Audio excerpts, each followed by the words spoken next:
Hello everyone, and welcome to our final project presentation for industry project.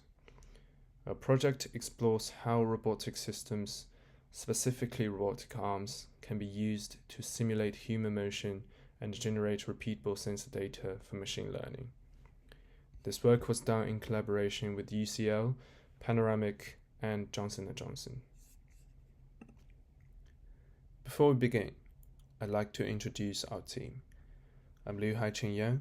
I served as the team lead, implemented the magic filter, coordinated the project, and conducted the hardware analysis. Benjamin Lee was responsible for the magnetic filter, which became the most stable part of our sensor fusion pipeline. Xinyu built the role-based simulation platform for the Franca-MEng Panda and handled inverse kinematics. Zhong compared different fusion methods and helped with speed estimation and robot evaluation. I'd like to sincerely thank every member for their effort and collaboration throughout this project. The challenge we tackled was, how can we collect high-quality labeled motion data for healthcare machine learning models? Real patient data is difficult to obtain. There are ethical concerns, variability between people, and noisy labels. Our proposed solution is to use robotic digital twins, robots that simulate human motion in a repeatable and controllable way. We mounted IMU sensors on robotic arms to mimic scratching motions with a focus on eczema-related behaviors. We started with IMU data collected from 10 volunteers during sleep. Unfortunately, no external ground truth like motion capture was available. First, we applied 3 sensor fusion algorithms, Magic, Mahni, and EKF, to estimate orientation. Next, we attempted to reconstruct motion trajectories from the IMU signals. These trajectories were replayed on the Franca-MEng Panda robot using inverse kinematics. Finally, we tried to generate synthetic IMU signals from the robot's movement for comparison with the original data.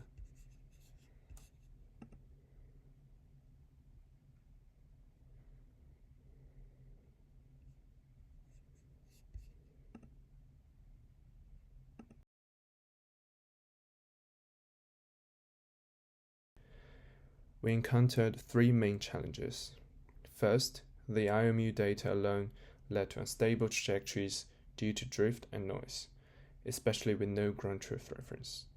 Second, the Franca Panda robot was too slow to replicate real scratching, which can exceed 1.5 meters per second. Third, our signal resynthesis matched the shape of the original data, but not the quality. It wasn't reliable enough for ML use. We realized this wasn't just a tuning issue, it's a fundamental limitation of inertial-only sensing. Instead of stopping, we explored better paths forward. For improved data quality, we proposed using external tracking like April tags or gravity-compensated demonstration with robotic arms. We also suggest using generative models like variational autoencoders or diffusion models to simulate realistic motion patterns. In terms of hardware, we researched better robots. Dyno arm supports speed up to 10 meters per second. ABB and Denso arms offer better control and integration than Panda robots. Next steps include deploying physical systems, validating signals with external references, and training classifiers using hybrid datasets. This was a very collaborative project. We held weekly meetings with Panoramic and Johnson & Johnson and updated our direction based on feedback. Every team member contributed to implementation, testing, and analysis. When things didn't work as expected, we adapted and found new directions. We're proud of how we work together to solve problems constructively.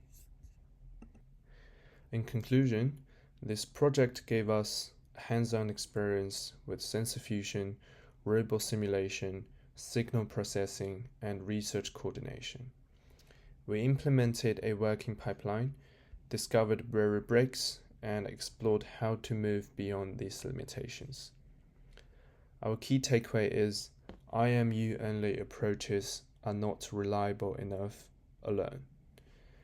But by combining motion capture, gravity compensation methods, better hardware, and maybe generative strategies, we can build a better foundation for machine learning data collection in healthcare. Thank you.